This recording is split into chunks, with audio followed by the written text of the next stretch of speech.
Hola, pues estamos de nuevo en una sesión en vivo de la Mesa Roja, ahora en nuestra sesión de fin de año. Pues ustedes no notarán para nada que estamos en un lugar en el que nos han recibido muy cordialmente.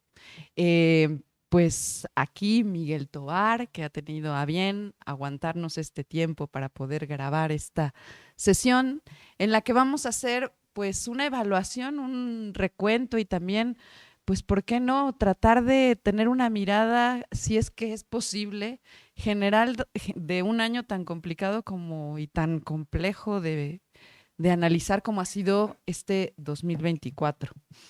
Es un año en el que ha habido procesos electorales en el mundo fundamentales, el de los Estados Unidos, bueno, en el mundo europeo, en Francia, incluso acá en América Latina, pues podríamos pensar también en lo que sucedió en el Uruguay, ¿no? Que nos da tantas expectativas, pero también en cómo en este año, pues desafortunadamente, seguimos viendo el cauce de una carrera despiadada y loca que tiene su epicentro más violento en Gaza y en el genocidio, pero que en realidad hace parte de una lógica bélica que hoy se vive en ese enfrentamiento entre Rusia y la OTAN en suelo ucraniano y que también configura, se ha hablado, ¿no? En este año de las posibilidades de algo que nos resuena tremendo, que podría ser una guerra que se ampliara muchísimo más y que se frena solo con la fuerza bélica de algunas naciones como lo es Rusia. Y a nivel local, pues cosas que para nosotros son relevantísimas. Se vino el cambio de gobierno gracias al proceso electoral más grande que hayamos vivido en este país. Se recambiaron gobernadores, presidentes municipales, bueno, alcaldías acá.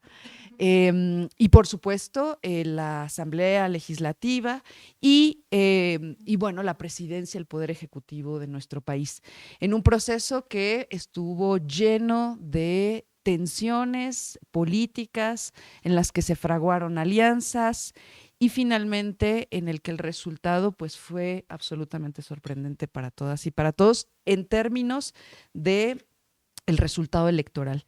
Entonces, bueno, pues decidimos que había que hacer como se suele hacer en los programas de fin de año, pues un corte de caja, una evaluación de conjunto, a pesar de este enorme, complejo, variopinto escenario, y que podíamos hacerlo a partir de, pues eso, empezar a tratar de poner puntos clave en el orden internacional y después concentrarnos en lo que ha pasado en nuestro país. Y con eso cerrar esta mesa, ¿no?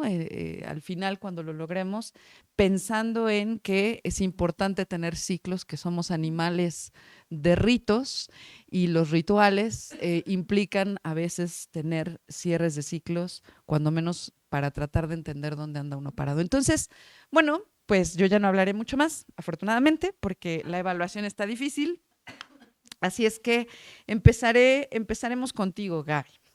Eh, que tratando justo de tener en consideración qué es lo que podemos destacar para este año tan complicado y qué cosas podrían servirnos o sernos de utilidad para tener una cierta perspectiva de lo que de lo que se avecina en el mundo en regiones tan complejas, ¿no? En regiones en las que se están sucediendo muchos acontecimientos que implican capas de consideraciones históricas, económicas, geopolíticas, en fin. Entonces, pues te lanzo la balanza ahí nada más para que pienses el Medio Oriente, ahí nada más. El cercano oriente, decían los europeos, a nosotros nos queda algo lejos, pero ese punto del mundo tan complicado hoy en día. Sí, bueno, pues aquí tratando de hacer como un balance de qué es lo que ha sucedido en esta primera parte, Ingrid y yo dijimos, bueno, hablemos de las cuestiones internacionales para luego hablar de lo relevante que fue el proceso electoral y lo que se está viviendo en México. A nivel internacional, pensando en lo que sucede en Medio Oriente, en Rusia, ¿no? Incluso las elecciones en Europa, la verdad es que no tiene uno una perspectiva muy alentadora para el 2025, ¿no? Por un lado, en Europa hemos visto avances de la derecha nacionalista, esta que echa mano de la xenofobia, del discurso contra los migrantes y demás, y que avanzó y ganó a veces elecciones locales, ¿no? En algunas ciudades, otras ya digamos, de poder colocar primeros ministros, etcétera, en Francia, en Alemania, en Bélgica, Austria, Países Bajos e Italia, por supuesto, ¿no? En Francia, además, vimos un escenario muy, muy complicado, donde frente al avance en las elecciones europeas de la extrema derecha, Macron, muy al estilo de lo que había hecho, de lo que había sucedido en España, adelanta elecciones, se conforma un frente popular, ¿no? Una coalición de izquierdas en Francia que logra como coalición tener una mayoría, y Macron, en una decisión que por supuesto ahora vemos que se le revierte, en lugar de nombrar de este grupo, y que este grupo en coalición nombrara quién sería el primer ministro, él nombra a un ultraconservador, ¿no? A Barnier, que le acaban de hacer una moción de censura, ahí sí, aliadas la derecha y la izquierda, porque fue un proceso muy irregular que además no había sucedido en Francia. Ahorita están justamente en reuniones y veremos a quién va a nombrar, pero parece, por supuesto, es alguien de las alianzas que Macron ha logrado conformar, ¿no? Porque la verdad es que ha logrado ahí acumular un poder ahí medio, pues que cuando vemos esas decisiones no podremos llamarlo de otra manera sino perverso, ¿no? Hay quienes dicen que Bayrou es un líder centrista que ha estado con él en las decisiones de gobierno, sería quien pudiera ser elegido, pero hay evidentemente una olla express con la coalición de partidos de izquierda, que obviamente sienten como han hecho frente, ¿no? Se han organizado en una muy buena campaña mediática en la elección y demás, y como el centro, que muchas veces termina siendo y comportándose igual que la derecha, pues les ha arrebatado ese triunfo. Entonces ahí las cuestiones complicadas. Pero sin duda, pues la más desalentadora, y que tiene que ver también con cómo se están configurando los actores políticos después también del triunfo en Estados Unidos de Trump, es por supuesto el asunto del genocidio que Israel sigue llevando en Palestina. Sabemos que no hay números oficiales porque se entiende que puede haber muchísima gente debajo de los escombros, porque Gaza es absolutamente escombros, pero digamos las cifras más o menos dicen 42,000 muertos a la fecha, en su mayoría niños, de esos 42,000 muertos, y además un avance del Estado de Israel atacando también el Líbano, ¿no? Con una cifra más o menos de 2,000 muertos, con este ataque además que fue terrible, por supuesto.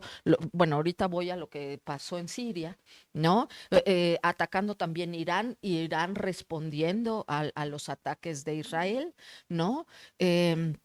Y en el Líbano, además, con lo que cualquiera calificaríamos como un ataque terrorista, que fue atacar los radios de los líderes de Hezbollah, que hay que recordar que en el Líbano son un partido digamos, legalmente constituido, ¿no? No son un grupo terrorista, aunque así luego lo nombren, en el Líbano son un partido y demás, y entonces, bueno, eso se complementa esa, digamos, esa catástrofe humanitaria que vemos en tiempo real y que no hemos conseguido o hemos conseguido diminutas victorias, como lo que sucedió aquí en México, con el Colegio de México, diminutas porque al final no cambia la realidad, se complejiza más por lo que sucedió en Siria, ¿no? Pero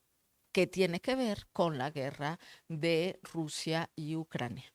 Esa guerra que ya lleva más de 2 años y medio, ¿no? Una guerra larguísima que es tan larga porque los aliados de Ucrania han decidido mantener ese apoyo de una batalla que desde hace mucho los especialistas dicen Ucrania la tiene perdida, ¿no? Y la ha podido mantener porque no le han dejado de suministrar armamento, etcétera. Se habla que entre muertos y heridos puede haber más de 1 millón de personas, o sea, también es una catástrofe humanitaria. Claro, hay una guerra, hay que decirlo, ¿no? No lo que sucede en Gaza, que es literalmente un genocidio, ahí no hay una guerra, pero que digamos, los estertores del gobierno de Biden decide darles misiles de largo alcance al gobierno ucraniano. Obviamente Rusia responde, amenaza con usar también misiles nucleares, ¿no? Que además pueden viajar a 2.5 o 3 kilómetros por segundo y que lo que sucede en Siria con el derrocamiento del gobierno de Bashar al-Assad parece ser, digamos, como una carambola de una negociación de lo que sucede en Rusia y en Ucrania, porque hay que ver que Rusia mantenía, digamos, no solamente fuerzas militares en Siria, sino también un apoyo a ese gobierno que llevaba 50 años y que en 15 días lograron derrocarlo, ¿no? Y nadie se explica muy bien por qué. Las consecuencias de eso tampoco son del todo previsibles, ¿no? Ahorita hay algunos grupos, ¿no? El Ejército Nacional Sirio, las Fuerzas Democráticas Sirias y Hayat Tahrir al-Shar, seguramente lo digo mal, quienes, digamos, están como tomando el control, pero también están las células del Estado Islámico operando ahí. Y que eso es una mala noticia para Medio Oriente porque sabemos que esas células en realidad operan a favor de los intereses de Estados Unidos y de Israel. ¿No? Entonces eso es, por un lado, pareciera ser una negociación para que no sigan proveyéndole armamento a Ucrania y Rusia cede posiciones en Siria. Eso tendrá consecuencias en África también, porque hay bases militares en Rusia, desde las cuales se dirige también, digamos, desde las cuales mantienen ciertas posiciones en África, ¿no? Pero detrás de todo esto, pues como siempre, pues están los Estados Unidos, los Estados Unidos que controlan la OTAN, ¿no? Y que los países europeos han decidido hacerles de orquesta. Y además orquesta del Titanic, porque parece que van a hundirse, ¿no? O sea, cuando dicen es hora de adoptar una mentalidad de guerra, lo acaban de decir hace pocos días el líder de la OTAN. Entonces uno dice, ¿qué más, no? Y hacia dónde más y hacia qué otra catástrofe van a conducir al mundo en su afán de control y de mantener países y gobiernos impresentables como es el gobierno genocida de Israel o como podría ser el Estado Islámico y la catástrofe que eso puede representar en Oriente Medio. Y lo dejaría por ahí para continuar con el resto del mundo.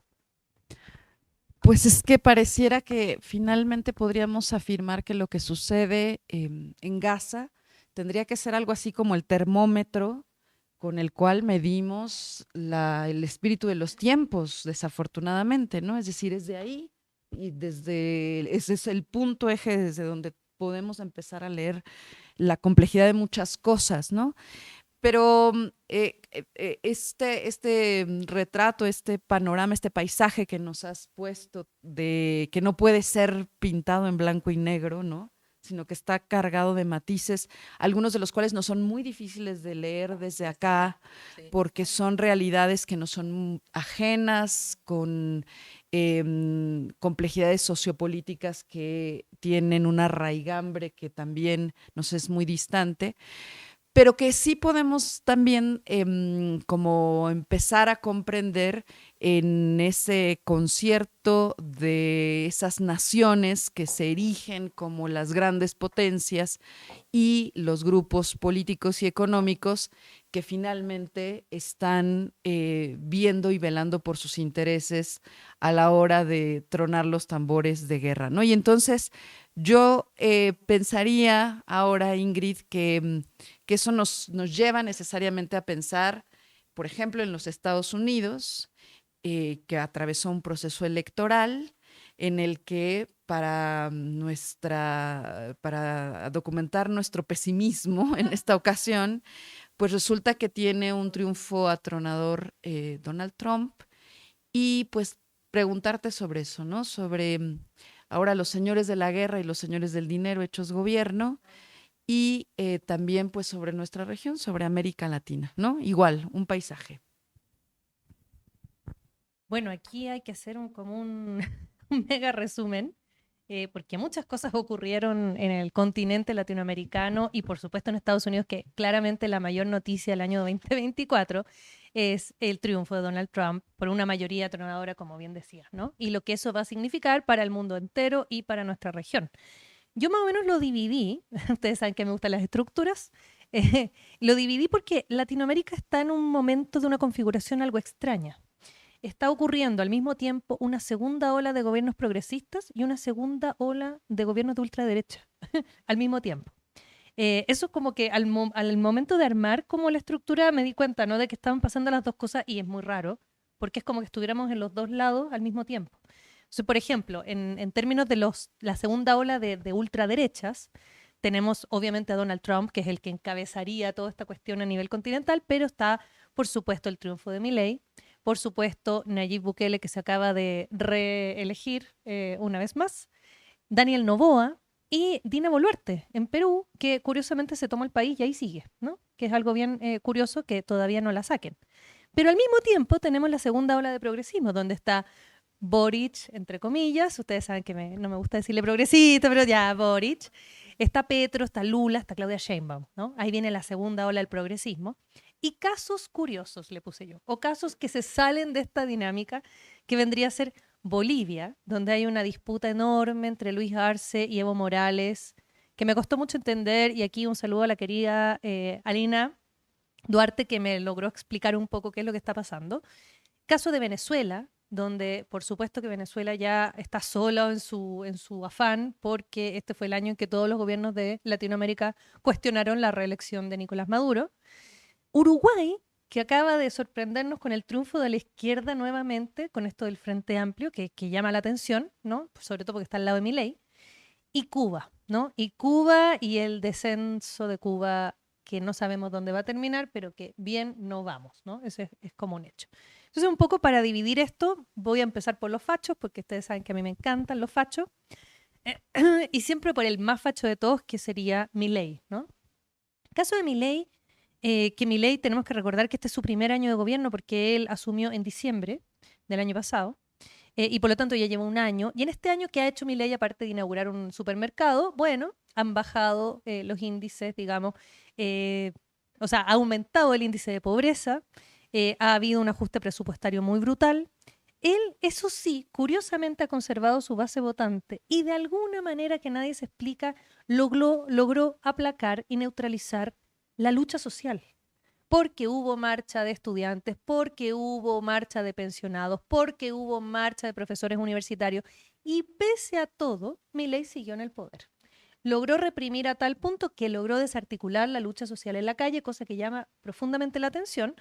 Y que ahora viene recargado porque viene con su amigo Trump, ¿no? Ya la salida de Trump a Milei le ayuda muchísimo para poder instalarse. Y más encima, si le sumamos a eso el lawfare que hay actualmente contra Cristina, que la acaban de, digamos, creo que ya tiene una condena, como por 6 años, donde obviamente no va a poder competir. Entonces tiene un poco el camino despejado, Milei. En el caso de Daniel Noboa, del juniorcito este que está en Ecuador, hay que recordar el gran evento, ¿no? Que tiene que ver con México, que se le llamó el asalto a la embajada.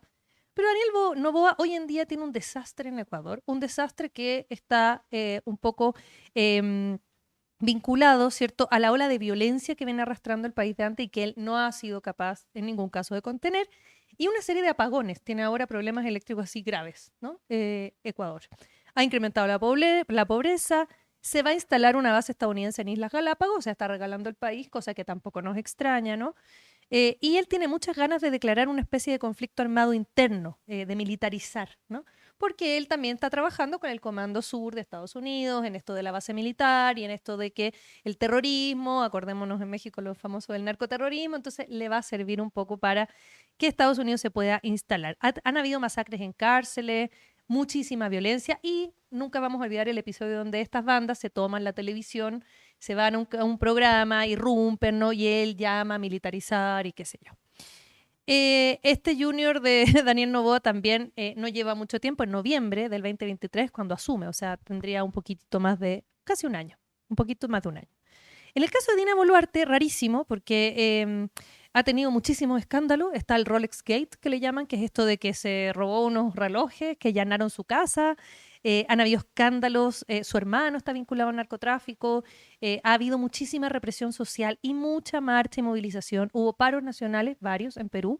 De hecho, yo me tocó uno cuando estaba ahora en octubre. O sea, hay paros nacionales de camioneros, de transporte, de industria, de todo, pero no han podido sacar a esta mujer que, recordemos, desplazó a Pedro Castillo, lo encerró y ella asumió así la presidencia de la nada, ¿no?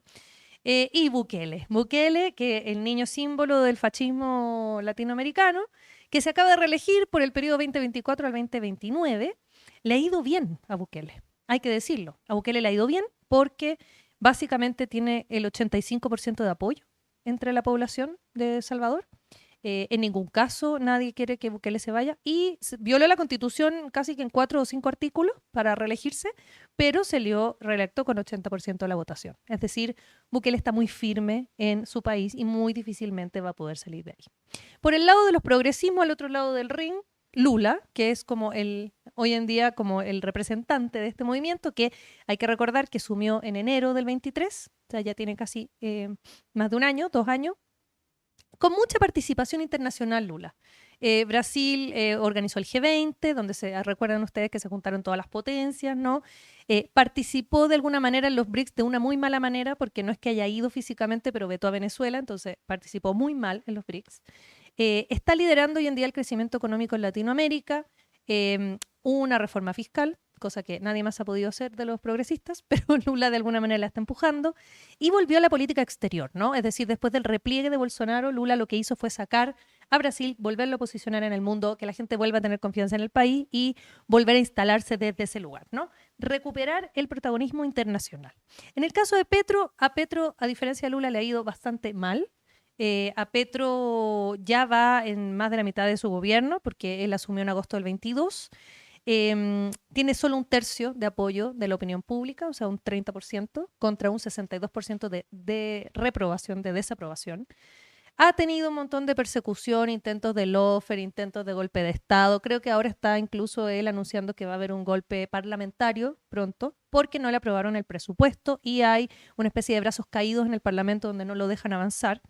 Tiene todo el Congreso obviamente en contra. Hay una investigación por financiamiento ilegal de su campaña, o sea, ahí está el lawfare. Hay algunos índices muy positivos, pero que obviamente que el tema mediático no los deja ver, pero por ejemplo, una reducción de la pobreza muy importante, de 1.600.000 personas salieron de la brecha de la pobreza, que para Colombia es harto. Y obviamente tiene que lidiar con la migración descontrolada en la selva de Darién y también está actualmente en una lucha contra la deforestación que le ha ido bastante bien, pero Petro la tiene difícil. La tiene difícil por estos golpes de Estado y porque él se ha puesto en la cabeza de restituir tierras y ahí es donde está todo el conflicto porque quiere hacer una reforma agraria, ¿no? Y la reforma agraria, por supuesto, que es conflictiva. Él dice que el 2025 va a ser el año clave. Voy a avanzar muy rápido porque hay que ir país por país. México lo vamos a ver, así que me lo salto. Boric. Ya. Boric, un gobierno más o menos, mediano, poco apoyo ciudadano, mucho escándalo farandulero, vergüenza, que ahora tiene una nueva novia que terminó con la novia anterior, que está esperando un bebé fuera del matrimonio. O sea, toda una cosa farandulera muy paupérrima. Le fue mal en las elecciones intermedias, perdieron la Comuna de Santiago, que es bien importante. En materia de política exterior, cualquier cosa. O sea, un día con Zelensky, el otro día anti-Maduro, al otro día soy amigo de Lula. O sea, amigo, date cuenta. Tiene un problema de migración descontrolada y ha endurecido muchísimo la ley. O sea, se ha puesto muy fachillo para las políticas migratorias. No le importó el lawfare contra Daniel Jadwe, que se materializó sin problema. Y hay un escándalo de corrupción del Poder Judicial muy grande. La economía le ha ido más o menos, entonces ha sido un gobierno mediano. Difícilmente sería reelegido el Frente Amplio o Boric. En el caso de Uruguay es la única alegría que tenemos porque gana Yamandú Orsi, que sería en el fondo vuelta a la izquierda al poder. En el caso de Cuba, Cuba no está en una buena posición. Muy mala situación económica, crisis, apagones, el bloqueo sigue y además han habido cosas muy terribles como naturales, ¿no? El huracán, terremotos, o sea, le ha tocado todo a Cuba. Hay una recesión, le llamaron economía de guerra en su momento, y no se ve que el 2025 sea muy auspicioso para Cuba porque llega Donald Trump, ¿no? Con más sanciones. Recordemos que Marco Rubio va a ser el secretario del Departamento de Estado, que, o sea, él viene así como anti-Cuba totalmente. Y el turismo muy bajo, vivía mucho del turismo Cuba y bajó a 2.2 millones de 4 millones. O sea, hay muy bajito el turismo, o sea, le ha ido muy mal a Cuba. Y Venezuela, que cero apoyo internacional, casi nada, fue vetado por Brasil en los BRICS. Que además las actas, se les han pedido las actas hasta el cansancio, ¿no?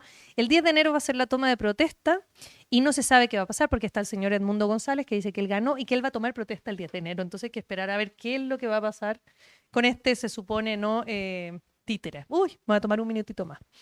Y Bolivia, Luis Arce contra Evo Morales, ¿no? En sus peleas de machitud, terrible, no muy convulsionado. Hubo un golpe de Estado contra Luis Arce, hubo un intento de asesinato contra Evo. Todo pasó en el mismo año. Todo esto que estoy leyendo es del mismo año. Un poco intenso América Latina. Una rivalidad política insalvable donde Evo Morales le gusta mucho el protagonismo. Luis Arce ha tenido que hacer algunos pactos con algunos políticos que no le gustan a Evo Morales, pero que es necesario. No se ha ido a la derecha, porque yo le pregunté a Lina, ¿se fue a la derecha? No. Pero hay una cuestión ahí muy, muy personal que tienen uno contra el otro. Finalmente, Donald Trump, que nos viene a ser la cereza del pastel aquí, con el fracaso rotundo liberal de Joe Biden, un desastre, ¿no?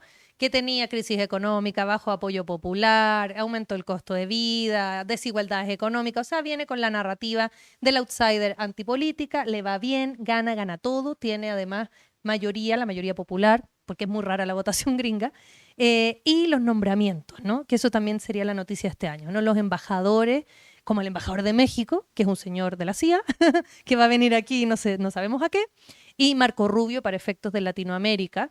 Y esto que va a implicar un impulso a las derechas latinoamericanas, evidentemente. Va a haber un repliegue estadounidense sobre Latinoamérica, es decir, va a sacar algunas cuestiones de otros territorios para centrarse más en el territorio latinoamericano.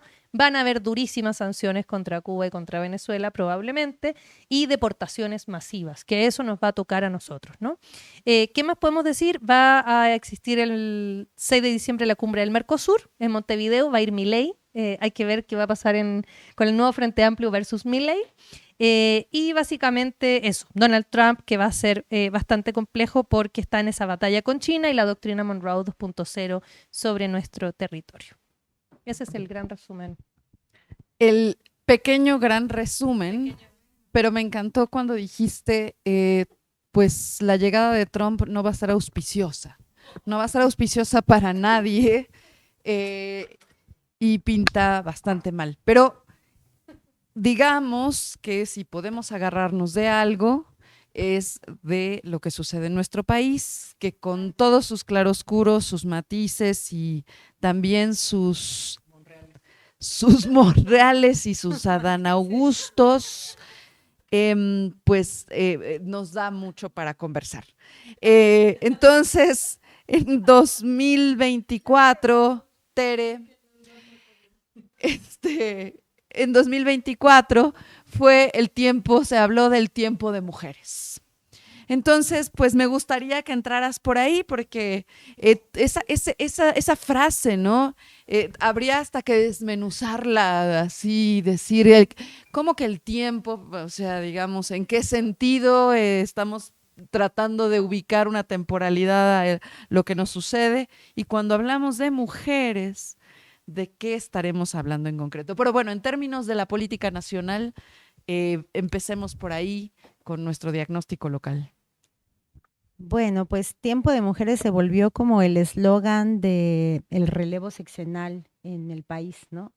Y es lo que dotó de principio a lo que ya se veía desde el momento de las precampañas como la apuesta de continuidad más obvia del obradorismo en el país para el segundo piso de la Cuarta Transformación, como se le ha llamado, que era el relevo en la persona de Claudia Sheinbaum. Esto se revistió simbólicamente de manera muy hábil, por supuesto, dado todo el empuje del movimiento feminista en el país y a escala regional y global, de este eslogan, casi eslogan de Es Tiempo de Mujeres, ¿no?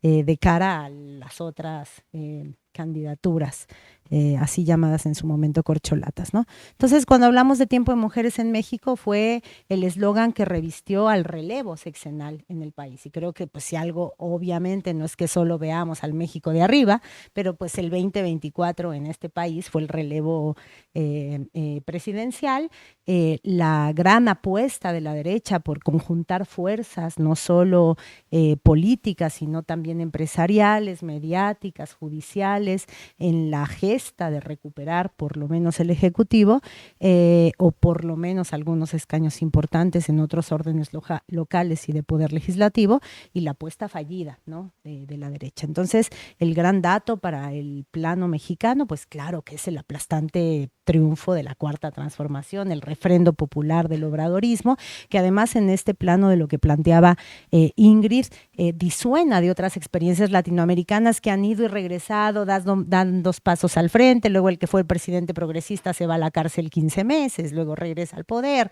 luego quién sabe, porque el bolsonarismo se está reagrupando, y aquí parece que no, que hay un proceso verdadero y auténtico de acumulación de fuerzas progresistas que nos pone como una experiencia atípica en los rejuegos regionales de la experiencia de las olas progresistas en América Latina. Entonces, por supuesto que en el plano nacional, el relevo presidencial y el relevo electoral con este masivo y contundente refrendo a la Cuarta Transformación, pues es el dato, ¿no? En ello me parece que hay varias cosas que destacar. Uno, el relevo de los personajes, porque gran parte de la narrativa en medios y en el ánimo público tenía que ver con el relevo López Obrador hacia su sucesora, ¿no? Y eso se podía leer en muchas claves, ¿no? No solo en claves del proyecto político, ¿no? Es decir, todo el empuje que la Cuarta Transformación tiene fincado en el obradorismo, ¿no? Y entonces imaginar a la Cuarta Transformación sin Obrador, el obradorismo como movimiento sin Obrador, si se cumplía como así fue la desaparición de la escena pública del expresidente, y la entrada paulatina en la esfera pública y en el debate público de Claudia Sheinbaum. Me parece que ahí el balance no puede ser sino positivo, no solo por el cumplimiento irrestricto de la retirada de la vida pública, que tal vez ni los más confiados creíamos, ¿no? Es decir, si no pensábamos que el silencio fuera tan sepulcral, ¿no? Ni una imagen, ni un paparazzi que lo capture en alguna, nada, ¿no? Ni una declaración, ni una nada.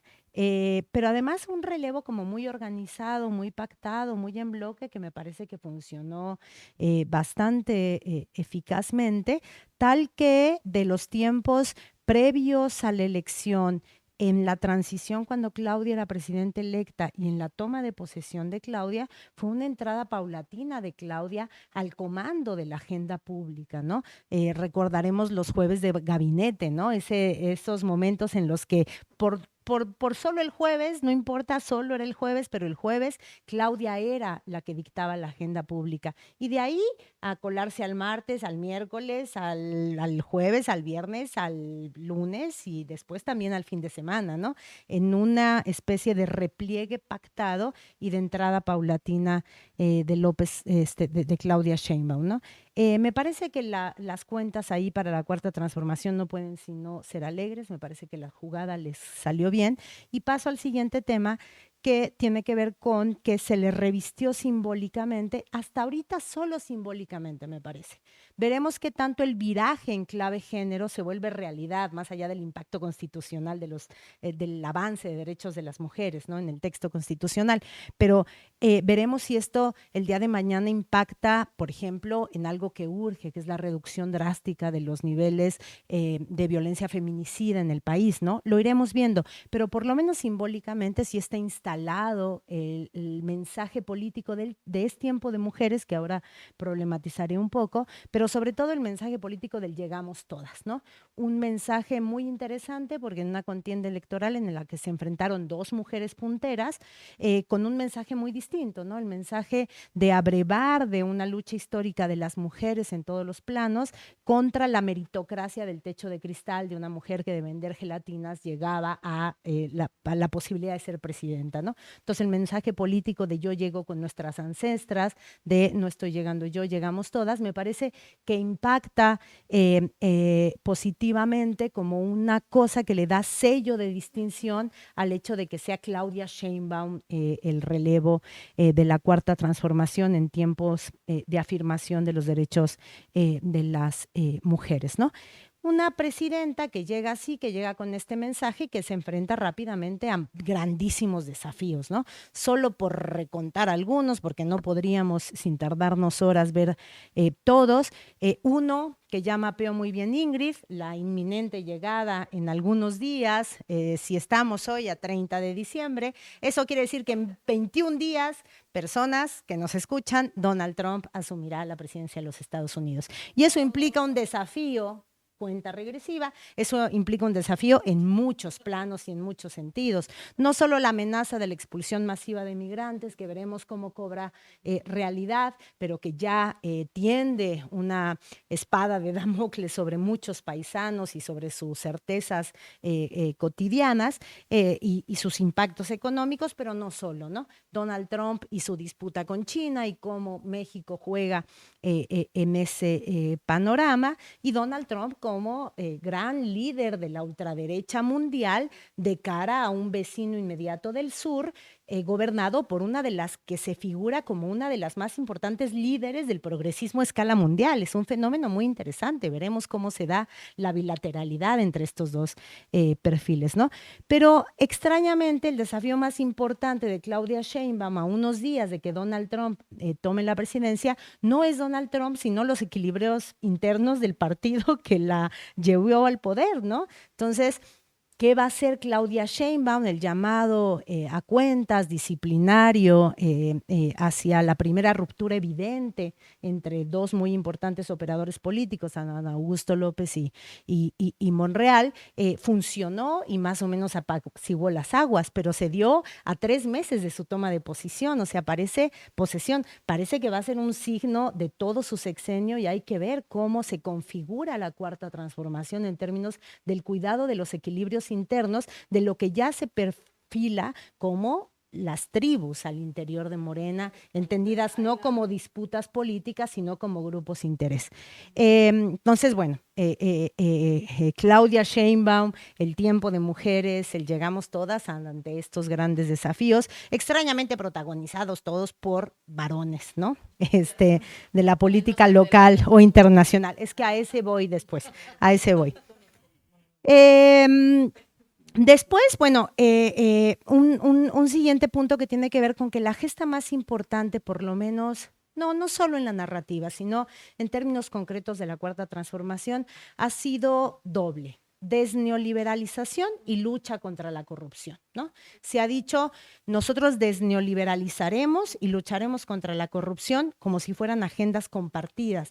No cabe un antineoliberal corrupto, como si neoliberalismo y corrupción fueran endémicamente compañeros, y no hubiera posibilidad de corruptelas al interior de gestas progresistas antineoliberalizantes, ¿no? Entonces tenemos estas dos grandes carreras por las que dice transitar la Cuarta Transformación, y ahí tenemos grandes desafíos, ¿no?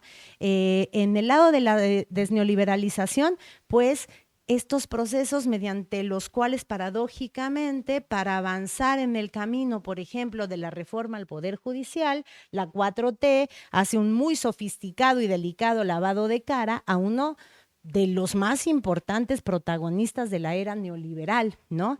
Que además pues, está asignado por muchas acusaciones de corrupción, ¿no? Me refiero a los Yunes. Y después, ahora sí, llega doña Laida Sansores a protagonizar algo que condensa estas dos contradicciones, ¿no? Es decir, Laida Sansores nombra a Lavalle, secretario de Economía, con su brazalete de sujeto a proceso, ¿no?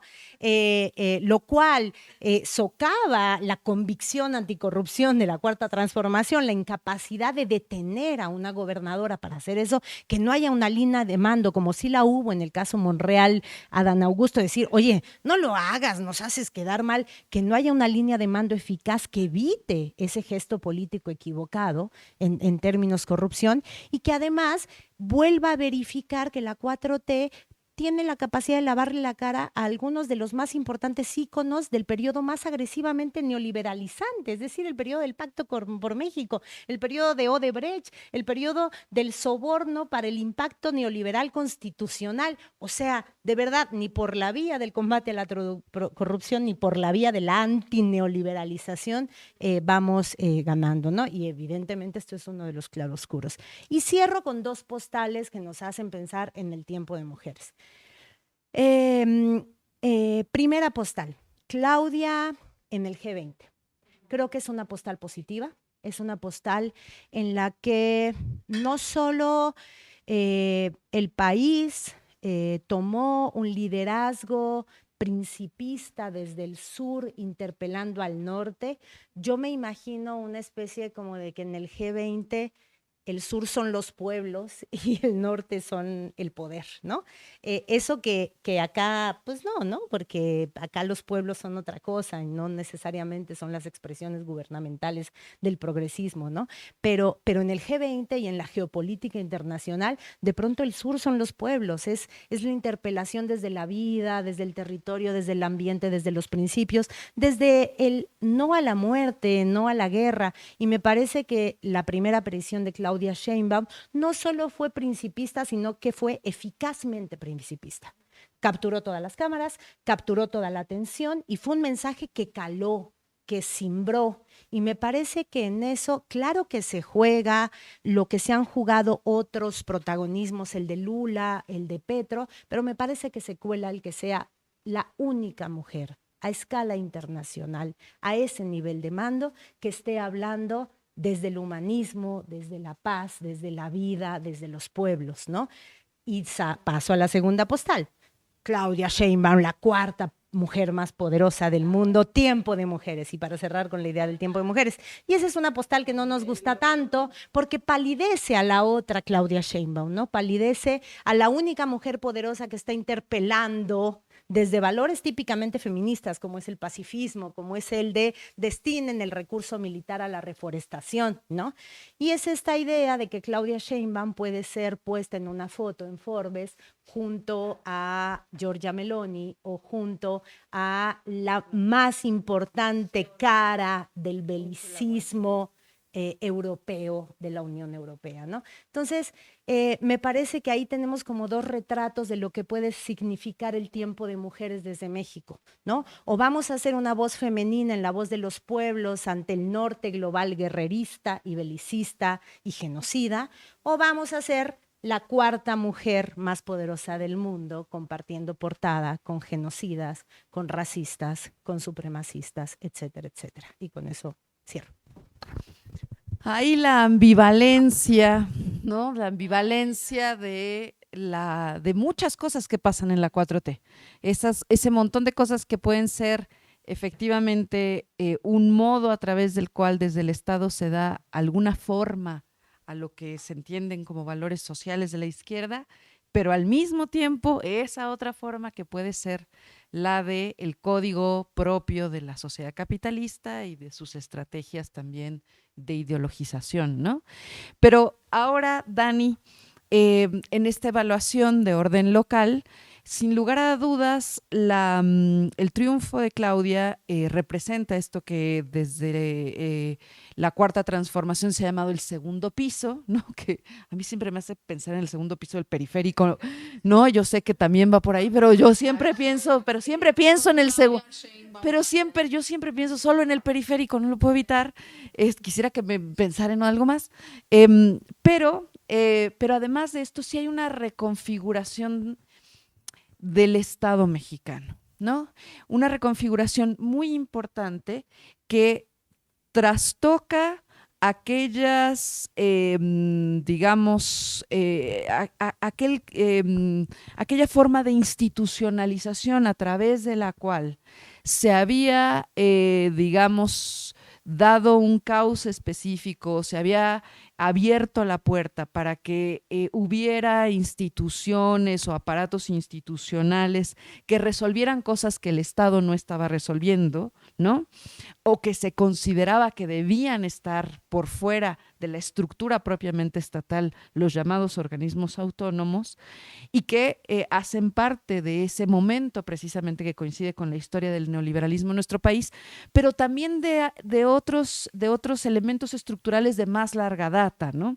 La reforma al Poder Judicial trastoca en realidad buena parte, ¿no? de los cimientos, de la forma en la que ha existido el Estado mexicano en el mundo contemporáneo.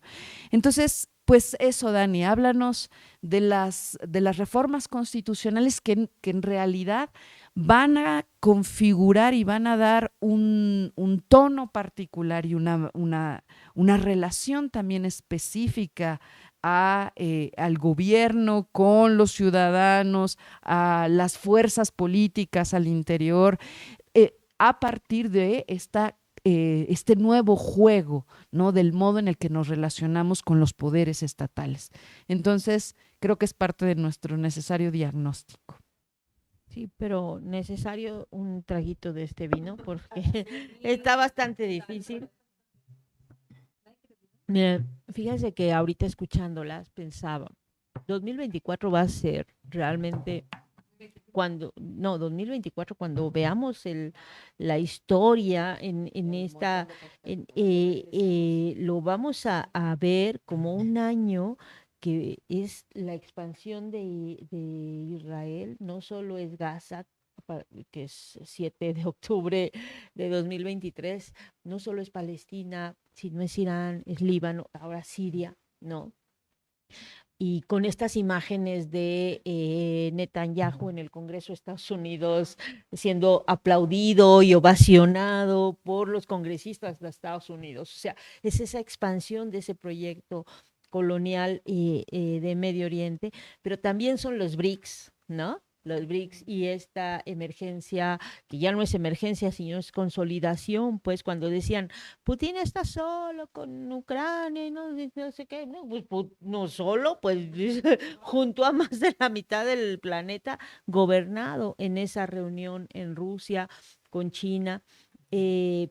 Y también está el regreso de Trump, ¿no? Y recargado Trump con todos sus halcones y ahora y con esta capacidad destructiva tan fuerte que está intentando mostrar.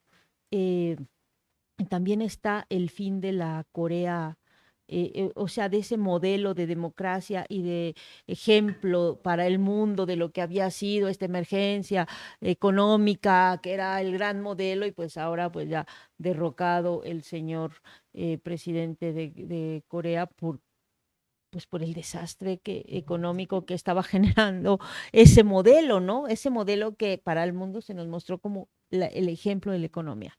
Y en medio de todo eso está México, como faro de las izquierdas, porque esa es una cosa que nunca deja de impresionarnos. A los que estamos en México nos cuesta mucho trabajo porque ves todas las contradicciones de las 4T, pero afuera termina siendo el faro de las izquierdas en América Latina, en Europa. Todo el mundo habla de México y todo el mundo está atendiendo a ver qué está pasando en México.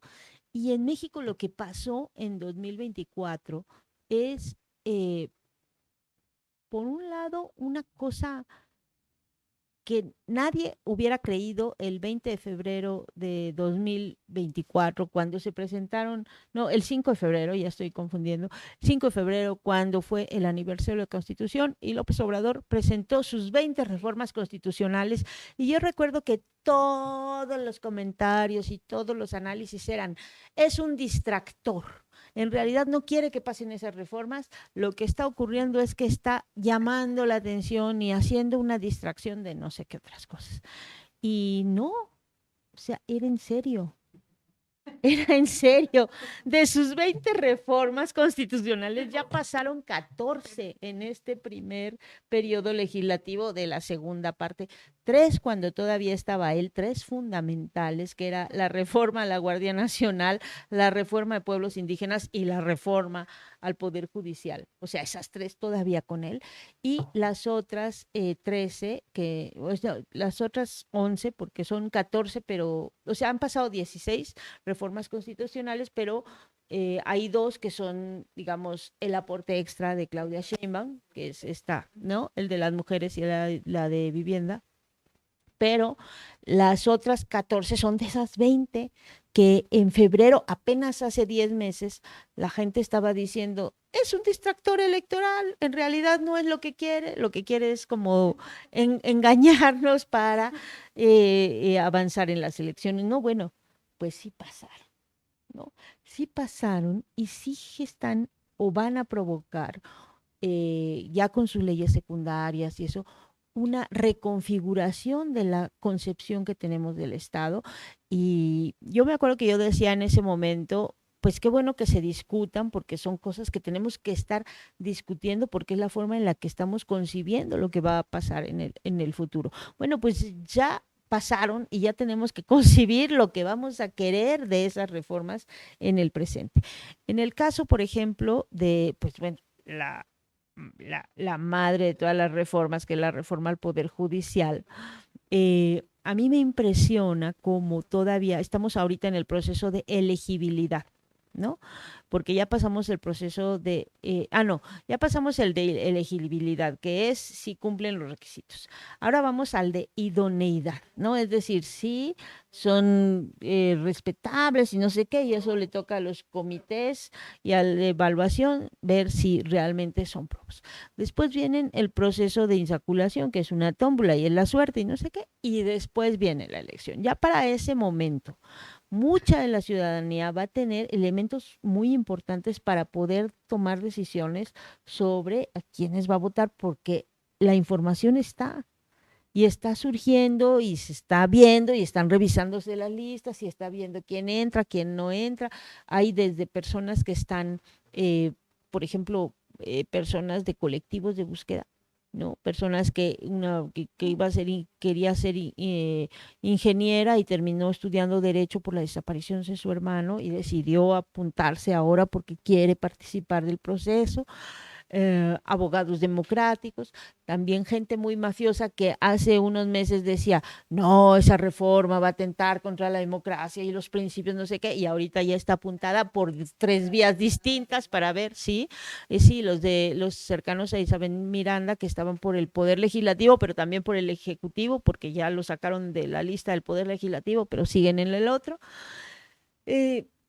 Y así, o sea, una serie de personajes políticos de carrera, gente que en realidad está participando, los arrepentidos, los que dijeron, nosotros ya no queremos y ya mejor nos retiramos ahorita, y luego ya lo pensaron bien y dijeron, bueno, mejor sí participamos y nos inscribimos. Yasmín Esquivel. Bueno, el asunto es que la gente está interesada y va a tener posibilidades de pensar bien sus votos. No todos, como en el caso de las elecciones de este año, en el que pues mucha gente votó pensando en el plan C, y ni siquiera se fijó quiénes eran sus candidatos a diputados y a senadores, y un pequeño problema en el que nos metimos en algunos casos, pero tienen esa posibilidad. Y eso va a cambiar. No hay otro país, el único país que tiene elección del Poder Judicial así, de todo el Poder Judicial es Bolivia, y no le ha ido muy bien. También hay que pensar que tuvo un golpe de Estado recientemente, entonces digo, no es fácil la evaluación con esos sesgos, pero pues es todo un experimento, ¿no? Pero sí va a cambiar la configuración de las relaciones políticas en el país. Esta de las mujeres, ¿no? Que también para nosotros, porque estamos aquí y conocemos y entendemos todas las contradicciones y los problemas que puede tener la propia presidenta con muchos grupos feministas, podemos quizá decir, bueno, como decía alguna vez Emanuela Borsaquielo, no llegamos todas porque están las desaparecidas, las asesinadas, no están ahí, pues, las defensoras del territorio, pero lo cierto es que estas modificaciones, y esa sí es una reforma constitucional directamente promovida por Claudia Sheinbaum, eh, pues pone a México a la vanguardia de las constituciones del mundo. O sea, en términos de la equidad sustantiva, por ejemplo, ahora que es ya constitucional, las Fuerzas Armadas y de Seguridad pues van a tener que tener generalas. Lo siento. Después de 90 años de la primera mujer que entró al ejército, y que después de 90 años no ha habido ninguna generala, pues la Constitución ya obliga a las Fuerzas Armadas a tener generalas. Y eso va a modificar sustantivamente la forma de las relaciones políticas y las relaciones sociales en la sociedad. O sea, eso no hay, porque ya está en la Constitución.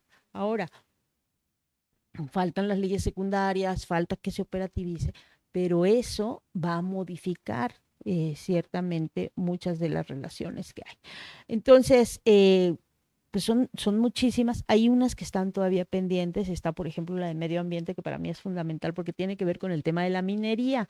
Y esa se aprobó en comisiones y ahí se quedó congeladita. Esa es una de las que no ha pasado, de las 20 de López Obrador, que no ha pasado porque tiene que ver con el agua, tiene que ver con la minería, y eso sí son temas estratégicos donde hay muchísimos intereses que no quieren que pase. Entonces, mientras se quede ahí de congelada y no avance, pues no le importa a nadie, ¿no? Pero hay otras que sí van avanzando y que sí van modificando el entramado jurídico, que al final, pues, ¿qué es una constitución? Una constitución es como el deber ser, ¿no? Del Estado de una nación. Y eso que en los últimos años, desde Salinas para acá, había tenido una serie de modificaciones.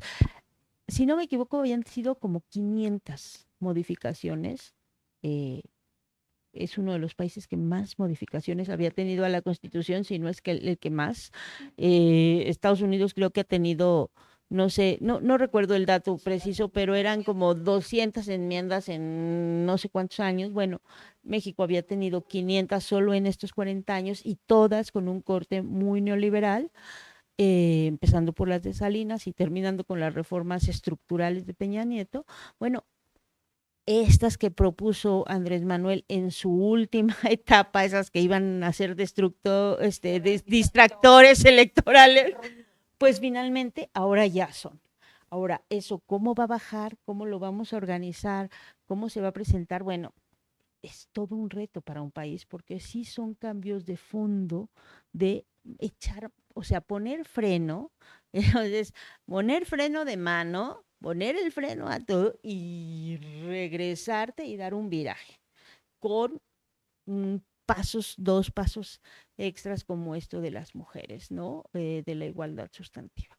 Eh, y implica muchas cosas. Y como bien decían, uno de los problemas centrales son pues las propias inercias y las contradicciones internas de la 4T, que creo que ese es ahorita uno de los dos principales problemas. La oposición en México no es un problema, el problema está dentro de la 4T y el problema sí está afuera, porque a diferencia de otros momentos en los que quizá Donald Trump era mucho más hablar que hacer, ahora por lo menos por la conformación de su gabinete sí parece que es un Donald Trump recargado que va a generar muchísimos más conflictos hacia 2025 que los que podía haber generado en una etapa con su primera etapa, ¿no? Que fue con López Obrador.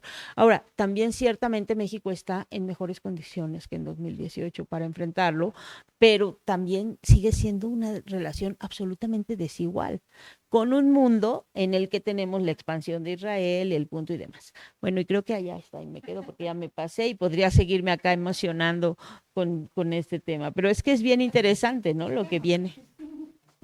Ya me están matando. Es que no tenemos chicharra. Es que ahora no tenemos nuestra bonita chicharra.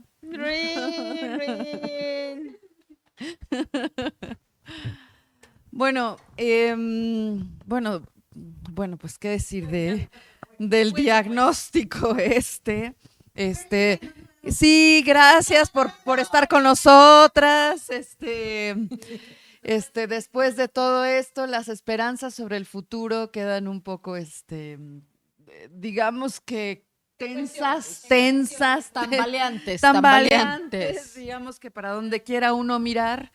Pero bueno, más allá de eso, para una ronda de cierre cortita, una ronda de cierre en la que quisiera preguntarles algo que permita cerrar la mesa roja este año y que ya no tenga que ver solo con el diagnóstico que han hecho, sino también con qué cosas positivas esperarían. Positivas, Ingrid, por favor, que pasen para el siguiente año. ¿Qué cosas podría? Porque si yo no les quiero que adivinen el futuro, o sea, les podría decir, ¿qué esperan que suceda entonces con la guerra en Ucrania? Y no, me van a decir, pues no leo el futuro, es decir, quién sabe. Pero sí, ¿qué cosas tendríamos que esperar a nivel local o quisiéramos esperar? Algo debemos poder.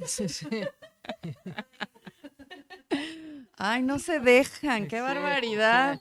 No, ¿dónde queda la imaginación política, el espíritu de utopía, todas estas cosas bonitas de las que luego hablamos? ¿Qué cosas deberíamos empujar? Ya no digamos esperar. ¿Qué cosas debemos empujar para el siguiente año?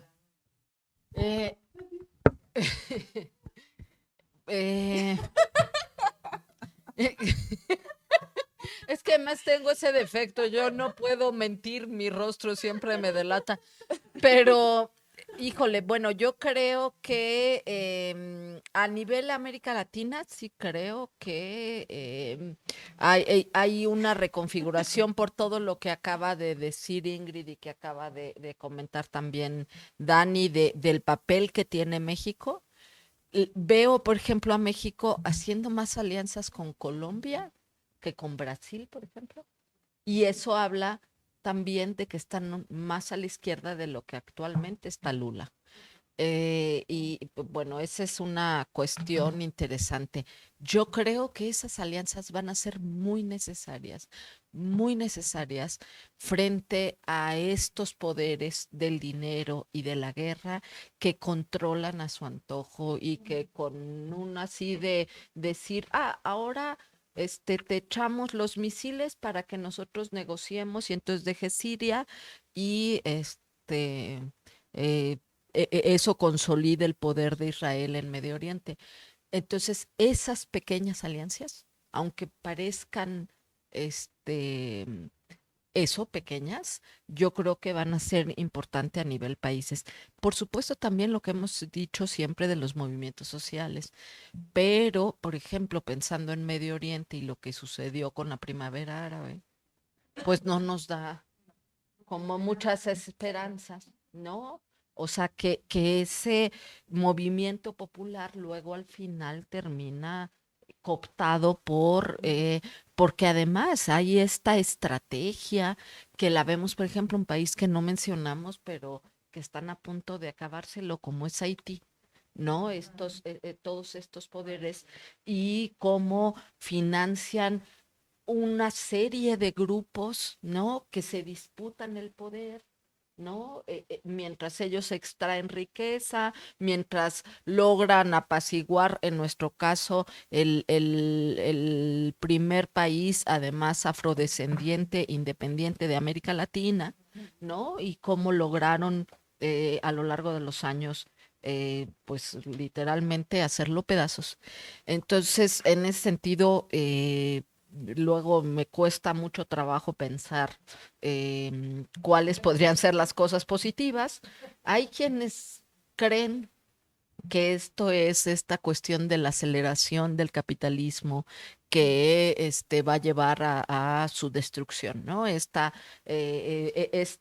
lo que le va a costar a todos estos países apoyar a Israel, por ejemplo, por lo que implica, ¿no? Todas las implicaciones que tiene como humanidad y demás. Pero ya decían lo mismo de la Primera y la Segunda Guerra Mundial. Exacto, y no pasó.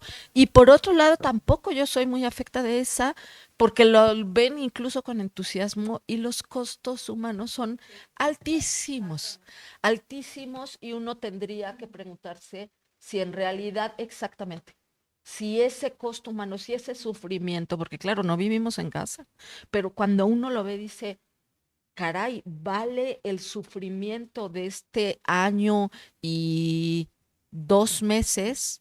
El decir es la aceleración del fin del capitalismo, yo les diría Pero no. es el argumento más anacrónico Exacto, que existe. así es. No hay No, manera de ver. entonces sí creo que no es por ahí el asunto, ¿no? En estos juegos también de estas grandes potencias y estos países imperialistas, uno no quisiera, por supuesto, pensar en que la vía de Rusia es la mejor vía, pero siempre hay un juego de, bueno, Putin frente a Zelensky, hijo, pues, o sea, Zelensky es literalmente un neonazi, ¿no? Entonces, o sea, y cuando uno sabe que como país imperialista que ha intervenido en África, también el papel de Rusia no ha sido de ninguna manera defendible, pero uno dice lo que significa la retirada de Rusia en Medio Oriente y por otro lado también de África, en donde Francia, Inglaterra y demás nada más están esperando para otra vez echársele encima a todos estos países. Entonces, pues no sé qué decir que sea halagador, salvo que pues optimista, salvo que tratemos de acuerparnos entre aquellos países, ¿no? Que representemos un contrapeso, aunque sea diminuto, y aunque sea la piedra en el zapato de estas grandes potencias, y que no olvidemos que el gran enemigo de todos es Estados Unidos. Y ya. Sí. Yo creo que a pesar de lo dicho, sí podemos pensar en algo que... Porque si no, es esta la historia de los poderosos y la historia de los poderosos se dirime entre los poderosos.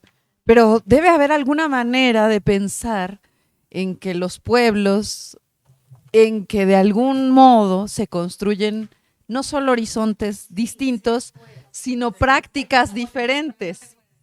Porque si no, entonces pues nos quedamos, digamos, agarrados a un clavo ardiente. Y entonces, Ingrid, sé que es difícil considerando que está Donald Trump, la guerra, los misiles a punto de ser lanzados, exacto, el capitalismo despiadado, todo La esto, crisis pero yo sé civilizatoria. que vas a poder decirnos algo al respecto. Un año más que se va.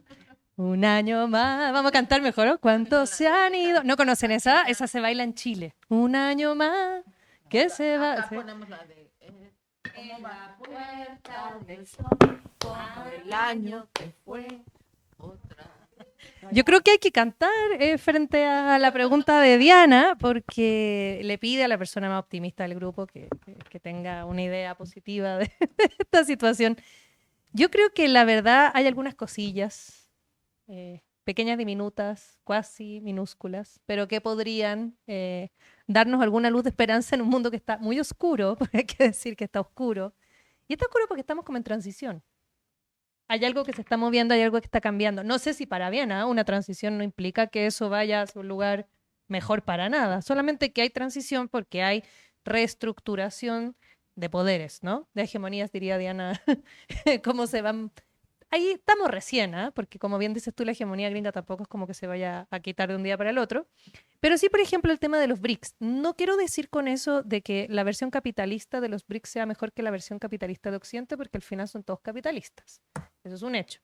Pero sí, la forma como se reagrupan los BRICS para poder negociar, por último, o desdolarizar, que sí implica quitarle un poquitito de poder a Estados Unidos y aliados. Y algo que me alegra es, por ejemplo, el anuncio de que Cuba y Bolivia, esto lo anunciaron hace poquito, el 2025 van a entrar como países socios de los BRICS. Que no necesariamente implica de que no hayan sanciones contra Cuba, que no necesariamente implica que Bolivia esté en buen pie, pero que estén recubiertos del manto este de los BRICS implica ciertas asociaciones que pueden colaborar en que Cuba y Bolivia, claro, contrarrestar las sanciones, o sea, de alguna manera como colaborar considerando que sí Cuba está en un muy, muy mal pie, o sea, que es como uno de los peores momentos. Y además hay que también pensar que el próximo año la reunión de los BRICS va a ser en Brasil. O sea, de alguna manera están como entrando en Latinoamérica, o Latinoamérica tiene la intención también de entrar. Por eso el veto de Brasil es tan infame, porque efectivamente la idea es que Latinoamérica pueda optar a esta otra organización, ya que nosotros por nosotros mismos no queremos hacer esa cuestión. Ya hemos intentado en un montón de otros momentos históricos hacer, digamos, una relación latinoamericana de una moneda, etcétera, etcétera, pero lamentablemente como está dividido hoy Latinoamérica entre fachos y progresistas, está muy difícil llegar a acuerdos, ¿no? O sea, está Milei, está Noboa, o sea, es complejo. Entonces, vendría bien, digamos, que entrara Cuba, Bolivia, que Venezuela también pudiera optar a los BRICS, o sea, eso de alguna manera podría servir. Uruguay es nuestro faro, junto con México, pero es un faro también por donde está, ¿no? Está como rodeado de fachos, yo no sé cómo lograron estos 3 millones de personas, pues son un pueblo, yo sé, que no se enojen los uruguayos, son Iztapalapa, son Iztapalapa, pero de alguna manera sale el Frente Amplio y uno se alegra porque, bueno, es la vuelta al progresismo. Otra cosa buena es que los fachos lo han hecho realmente mal. Eso siempre es bueno. No les resulta, lo hacen mal, está probado. Y cada vez que toman posesión de un país, lo hacen mal. Y hay más crisis económica, etc. Entonces también la práctica misma de cómo gobiernan estos gobiernos de la extrema derecha, por sí misma, por la práctica, uno se da cuenta de que no saben gobernar, ¿no? Y Milei cada día está peor en términos de cómo ha manejado incluso el tema económico, que se supone que era su fuerte. Yo creo que nunca fue economista, pero está bien. O Noboa, que hoy en día Ecuador, la verdad, es espantoso.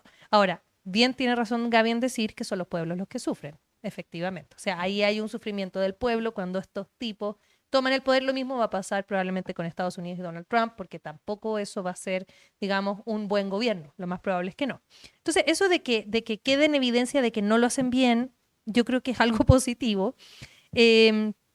También hay algunas otras experiencias interesantes. A mí me gusta particularmente Corea del Sur, por cómo lograron hacer un impeachment y sacar un presidente muy ultrafacho. Él era misógino, era de extrema derecha, intenta un autogolpe, la gente sale a la calle, y la gente sale a la calle a cantar K-pop y con sus lucecitas, y a cantar canciones de Navidad, para que vean que las canciones de alguna manera son potencia política.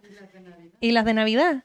Y que te deseamos una feliz Navidad si sale el presidente. Él lo hubiera pensado, ¿no? Y el K-pop, que él lo hubiera pensado. Y ahora en Corea del Sur ya el presidente se fue, ¿no? O sea, para afuera. Y esa es la potencia política de los pueblos, que no se nos olvide que la gente movilizada logra sacar a quien sea del poder. Entonces yo creo que esa experiencia es interesante. Sí, en Perú, no sé qué diablos pasa en Perú. No, pero en Perú lograron salir de un golpe de Estado en un año. En Perú. En Perú han metido Estoy diciendo Bolivia. en Bolivia, No, sí. en Perú. Sí, estoy diciendo barbaridad. Ahora, en Estoy Perú, diciendo en Perú han metido a la cárcel a una cantidad de expresidentes que es Exacto. una cosa impresionante. No, y en Perú han tenido ¿cuántos presidentes en cuántos años? Como 10 en... Sí, ya estaba cambiando. Como 5 Es en el 10 vino, años, una ¿no? cosa así. Y el espíritu también, yo diría, descolonizador de África siempre es algo que motiva. Este espíritu que han tenido el año pasado y el anterior, ¿no? De mandar a Macron a freír mono, ¿no? Eso ha sido positivo, ha sido bueno. África de alguna manera está tomando conciencia de la descolonización, entonces para allá va. Eso también, ese continente hay que estarlo mirando porque también están en un proceso bien interesante. Pero en general, Diana, en estas luces de esperanza son muy pequeñas porque el mundo va hacia infierno. Claro que no. Acabas de decir algo que me pareció muy bonito porque fue cómo Ingrid mira lo positivo. Y cuando Ingrid mira lo positivo dice, va muy bien que a los fachos les salga mal. Esa es la manera de Ingrid. Es la manera de Ingrid de ser optimista. Entonces, pero digamos que sí lograste ponernos varios asuntos ahí que son importantes. Tere, yo sé que tú puedes darnos más.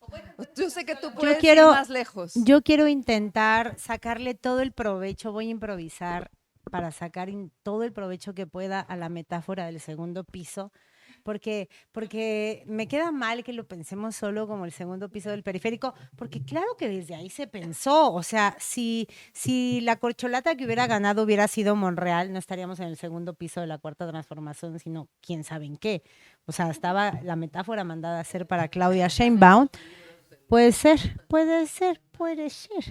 Pero quiero como intentar, para esperanzar la cosa, sacarle provecho a la metáfora. Entonces, en la construcción de las clases medias bajas en el país, una clara señal de que una casa va a tener un segundo piso son las varillas. Si a una casa se le quedan las varillas, o sea, si una casa ya no tiene varillas, es que ahí se quedó. O sea, si tú ves una construcción de una sola planta y no tiene varillas, es que desde el principio fue pensada como una sola planta. Si arriba en el techo están las varillas, es que con sus botes, sí, claro, de refresco, pues claro que esa casa va a tener un segundo piso, ¿no?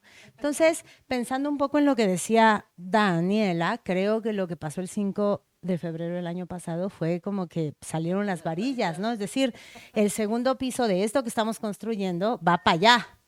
Y unas direcciones de para dónde va nos gustan y otras no, ¿no? O sea, creo que las direcciones del avance de derechos, de poner en el centro el bienestar de las mayorías, pues son varillas que construirán el segundo piso en el que queremos habitar, pero la vuelta militarizada de la Guardia Nacional y el vuelco securitista de la estrategia de pacificación, pues es algo que no nos gustaría, ¿no? Es un lugar hacia donde no quisiéramos que crezca nuestra obra negra, ¿no? Del lugar donde queremos habitar. Y creo que ahí hay una disputa, ¿no? Este es un lugar en el que habitamos todos y ¿quién va a decidir hacia dónde se construyen esos pisos? Diana siempre dice que hay disputas que vamos a ganar en el quinto piso, ¿no? Y lo quiero pensar como la quinta transformación. En la quinta transformación, pero bueno, pensemos en la metáfora de los pisos y si esto va creciendo y está construyendo pisos de más, porque igual y se construye en la Benito Juárez y entonces le vamos poniendo plantas de más, como hacia dónde, quién va a decidir la forma, la estructura, las paredes, el material de donde vamos a habitar, los ambientes, ¿no? De donde vamos a habitar, y creo que eso es un terreno en disputa. Y que esté en disputa es una buena noticia, porque creo que hay todavía capacidad de incidencia desde abajo, desde voluntades éticas, desde horizontes deseables. Creo que esa capacidad no está vedada, aun cuando la dinámica de devenir gobierno la cierra un poquito de suyo propio, o sea, aunque la voluntad política fuera absolutamente en otra dirección, de suyo propio la cierra. Hay una cuota de pragmatismo que pagar, una cuota de geopolítica que pagar, una cuota de favores que pagar, una cuota, etcétera, ¿no? Pero creo que hay disputas, ¿no? Y creo que deberíamos creérnosla que hay disputas. trabajar en mejorar lo que se puede hacer en el debate público desde medios públicos es una disputa y es una especie de decir, yo quiero que haya un cuarto en este segundo piso, un cuarto en donde pues se hable con la verdad, se alimente la crítica, se alimente un buen debate público de buen nivel, éticamente orientado. Entonces, a mí por favor me ponen ese cuarto. Y entonces van a llegar los que ponen el dinero y van a decir, no, ese cuarto no es necesario. Lo que tenemos que hacer es edificar bien con materiales muy sólidos el ala del edificio que va a ser la relocalización de las empresas. Esa es nuestra prioridad. Entonces, la dinámica está en esta metáfora que quiero así como forzar un poco entre qué van a decidir de la forma que tendrá estos pisos que se van a construir quienes ponen el dinero, porque siguen incidiendo en el diseño. Y, por ejemplo, la centralidad de la relocalización en la estrategia de desarrollo económico y el securitismo como el sello de distinción de la estrategia de Claudia, pues son decisiones que se toman no desde los principios, ¿no? Sino desde el diseño arquitectónico de quien puede pagar lo que se va a construir. Pero hay otras dos variables. La gente que la construye, es decir, la gente que la trabaja, que le pone el ladrillo y que en una de esas no solo tiene capacidad de interpelar, de pónganme este cuarto, y este cuarto se llama política de vivienda, y este cuarto se llama avance de derechos, y este otro cuarto se llama blindemos los derechos reproductivos, y este otro cuarto se llama posibilidad de avanzar en la reforma fiscal necesaria y posible, ¿no? Y por otro lado está el otro factor, que es quienes vivimos ahí y quienes la queremos y la vamos a vivir, ¿no? Entonces, la dinámica entre el gobierno que media todos estos intereses, entre quienes ponen el dinero, en quienes la trabajamos, la construimos y quienes la habitamos, me parece que va a jugar todo este sexenio y va a jugar la posibilidad de un refrendo posterior a esto que hoy es la cuarta transformación. Y en esa beta, pues el punto es que tanto nos organizamos quienes vivimos y quienes construimos. Para decir, yo ahí quiero una pared, esa tíramela, vamos a crecer para allá y no para acá. Contengamos a los que quieren pagar y definir por qué pagan, ¿no? Y creo que ahí hay un juego que no está del todo vedado, ¿no? Y que creo que hay que apostarle a que siga ocurriendo desde la trinchera de cada quien, ¿no? Y ya.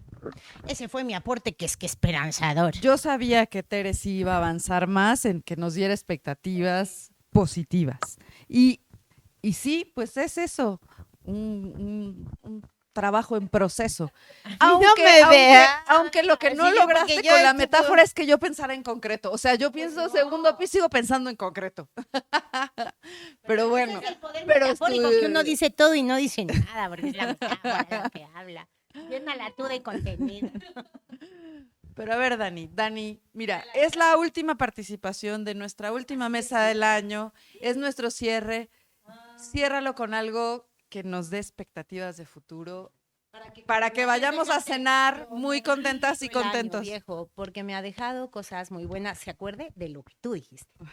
No creo que eso ocurra, la verdad. Que les cantes como Silvio. Te convido a creerme cuando digo futuro. Yo digo que con canciones hay que cerrar, ¿verdad? Porque la verdad es que está muy difícil. No, mira, yo, bueno, voy a poner una cosa muy terrenal como siempre, y de mis experiencias y anécdotas, porque pues siempre creo que es que la combinación entre la teoría y la praxis pues nos ayuda a ir aterrizando cosas y a ir avanzando. Y de mi experiencia ahorita en estos un par de meses en el trabajo de los reportajes en noticieros de Canal 11, me ha quedado clara una cosa y es algo que platico mucho con los compañeros. Es, si tú ves una grieta, ¿no? O sea, todo estás en un lugar lleno de oscuridad y ves una grieta, mete la mano y trata de hacer un boquete, ¿no? Y que entre la luz. A ver hasta dónde, a ver hasta cuándo, y creo que eso es lo que nos va a pasar en 2025. No sabemos, o sea, claro que el cuarto está lleno de oscuridad, pero donde tú veas una grietita, pues a martillazo o a rasgadita o a donde la técnica que puedas desde donde estés, pero tú trata de abrir el boquete y que entre la luz, ¿no? Y como en el metro, o sea, cuando ya te vas a meter y ya te cierran las puertas, Cooper, así, ¡ay! Pero te metes, ¿no? Y abre la puerta y dejas que entre la cosa. Porque al final de cuentas, pues sí, tampoco tiene que darnos miedo, porque a veces sí uno ve tantas cosas tan horribles alrededor y te empiezas un poco a aterrorizar y a paralizar, pero yo creo que esa es la historia de la humanidad. O sea, los movimientos progresistas, si le queremos llamar así, las izquierdas, las cosas que van cambiando, pues siempre son minoritarias. O sea, ¿cuántas eran las mujeres que promovían el voto por las mujeres en 1930? O sea, era un puñadito así, ¿no? Y empezaron a dar y a tocar y a tocar, y de pronto pues ya estamos nosotras ahora con la igualdad sustantiva, ¿no? En la Constitución, 80 años después. Entonces creo que esa es la cosa que que nos toca hacer a nosotros y en general a las personas que participan socialmente, no dejar, y eso era una de las cosas que decía López Obrador mucho, no dejar que la política la hagan los que formalmente se dedican a la política, no dejar que los medios lo sigan controlando Salinas Pliego y Azcárraga, no dejar que las universidades sigan controladas por las élites, ¿no? Aventarse al ruedo y abrir lo que se pueda hasta donde se pueda, ¿no? Porque pues siempre vas a tener como tus límites, tus encuadres, te van a dejar, pero hasta mientras no te digan aquí no, pues no te limites, ¿no? Y trata de abrir la puerta y trata de hacer el agujero más grande y salir a ver la luz de la cueva. Bueno, esa es esa sería mi reinterpretación de Platón, ¿o de quién? De Platón, ¿no? No es sal a ver la luz, no. Trata de abrir en la grieta, haz un hoyo, acá, haz un túnel, ¿no? En la caverna. Sí, es como la interpretación del Chapo Guzmán de Platón, ¿no? Que le den hacer túneles, bueno, no es que salgas, haz el túnel, pero deja que entre la luz, ¿no? La refundación patrianiana del platonismo. Ah, bueno, una cosa así. Pero creo que esa es la tarea que nos toca en 2025 y creo que, bueno, nosotras estamos en un buen lugar para hacerlo, que es México. En este momento, 2025, México, para muchos lugares, o sea, cuando dices, cuando te sientas frustrado, cuando se sientan frustrados, cuando digan esto no me está saliendo, me salió todo mal, piensen que hay lugares peores, ¿no? O sea, piensen que está Milei en Argentina, en las universidades. Piensen que está Están peor. Exacto, piensen que hay un montón de cosas, ¿no?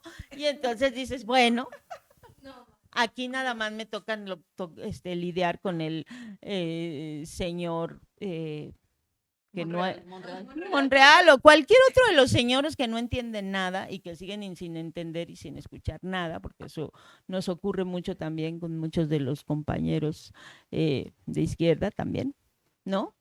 Entonces, bueno, pues nos toca lidiar con eso, nos toca lidiar con un gobierno que tiene muchas contradicciones, pero bueno, siempre puede haber cosas peores. Yo como todo el mundo me está viendo a ver, ¿no? Porque dije cosas muy feas, entonces me arrepiento, cosa que ya es un buen síntoma para el futuro.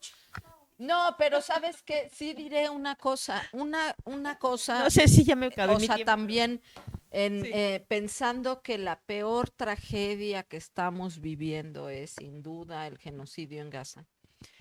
Lo cierto también es que la gente, la de a pie, no hemos soltado el tema en diferentes países y sigue habiendo las marchas multitudinarias en Europa.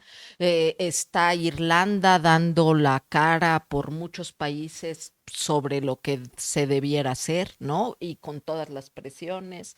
Está lo que los movimientos de estudiantes y maestros han logrado aquí en México. Está la posición de Petro. Entonces, todo eso también nos da esperanza de que habemos gente de bien, que estamos dispuestos, sí, la neta, ¿no? Y ahí sí me incluyo, a defender las mejores causas, ¿no? O sea, o por lo menos no somos tan pinches como los que firman comunicados. Yo tengo también un aspecto positivo. Este es mi aspecto positivo. Siempre estuvimos peor. O sea, es que piénsenlo ustedes en términos históricos. O sea, nunca hemos estado mejor que ahora, porque mírense la historia de la humanidad para atrás. Estábamos bien en la Edad Media, pésimo. Las peste negra, peste bubónica, se murió la mitad de Europa, no habían derechos sociales, no había nada, las mujeres nos dedicábamos a parir 10, 15 hijos, o sea, la verdad, estábamos pésimos. Después vienen las guerras mundiales, estábamos bien en la guerra mundial, estábamos pésimos en la guerra mundial. O sea, no solo eso, sino que hemos estado mejor que ahora en términos de expectativa de vida, por ejemplo, esperanza de vida, nunca. En términos de tecnología, nunca. En términos de derechos sociales, nunca. O sea, piénsenlo así como en la línea histórica. Nunca habíamos tenido tantos derechos sociales como ahora. O sea, siempre fue... Aquí hay periodo... A ver, O sea, no es el se van a ir a capitalismo la más Edad Media, amable se el van que a ir a la- estamos. La gente se moría a los 20 años, Tere, en la Edad Media. O sea, tu expectativa de vida eran 30 años. Te morías en Pues China. sí, pero ahora no tienes pensión. Entonces, Capitalista pensar que la gente tiene que vivir 80. A ver, yo lo que creo es que hemos fracasado como constructoras de utopías. no, yo tengo algo muy esperanzador. A ver. Porque no sé qué va a pasar en 25 años con el calentamiento global, los vaivenes derecha-izquierda, pero pasado mañana hay recalentado. Exacto. Entonces, pues, o sea, sonrían, porque pasado mañana hay recalentado. Bueno, no. Pensemos en eso. Bueno, ¿Cuál es el horizonte del futuro? Llegar al recalentar. Ya esa ya es una buena expectativa si llegamos al recalentar. bueno, no sé si me convenció. Ni el recalentado ni la Edad Media. Ni la Edad Media, ni si estábamos peor antes, en fin, no sé si estamos muy buenas de constructoras de utopías. Pero bueno, lo cierto es que cerramos un año de la Mesa Roja, que hemos El sido- primer año completo de la Mesa Roja, que Y también eso se agradece, ¿no? Es cierto, el es primer ciclo completo Es anual de cierto. la Mesa Roja. Es verdad, eso no lo había pensado, pero además no fallamos una semana, ¿no? Si hacemos nuestro recuento, no fallamos una semana, podríamos, si grabáramos realmente siempre podrían encontrar el detrás de cámaras que en realidad está en nuestro chat de WhatsApp. Ese es el detrás de cámaras de todo lo que pasa. Usted no quiere ver eso. Y yo creo que ahora mi grano de sal al tema, yo creo que mi pregunta, por supuesto, era tramposa, pero que, que la construcción de utopías, cuando se piensa como esas esperanzas que habrían de alimentar, sí, debe haber esperanzas, no tengo duda. Yo no creo que se luche sin esperanzas. Eso creo que solo cuando uno resiste, porque no hay más, pero luchar hacia adelante debe alimentarse de esperanzas. Y también creo que las esperanzas se construyen con base en lo que uno realmente es capaz de hacer en el presente. No solo diciendo, no, en el futuro seremos bien buenos, seremos bien radicales, seremos bien... Así conozco muchos cuates, ¿no? Tengo muchos conocidos que no, la revolución llegará y será increíble.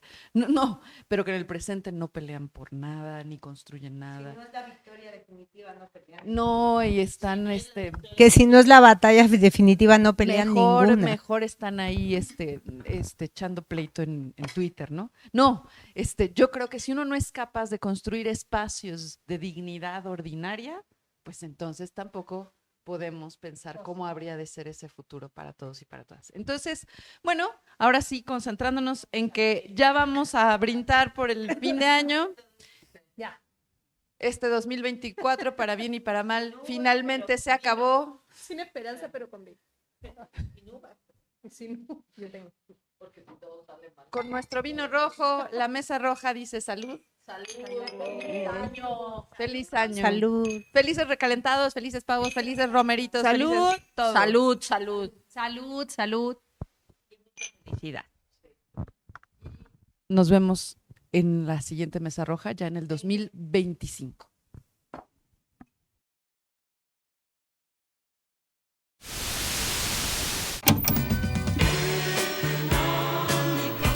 tiemblen sus cerros la tierra. Szem elég, hogy csak el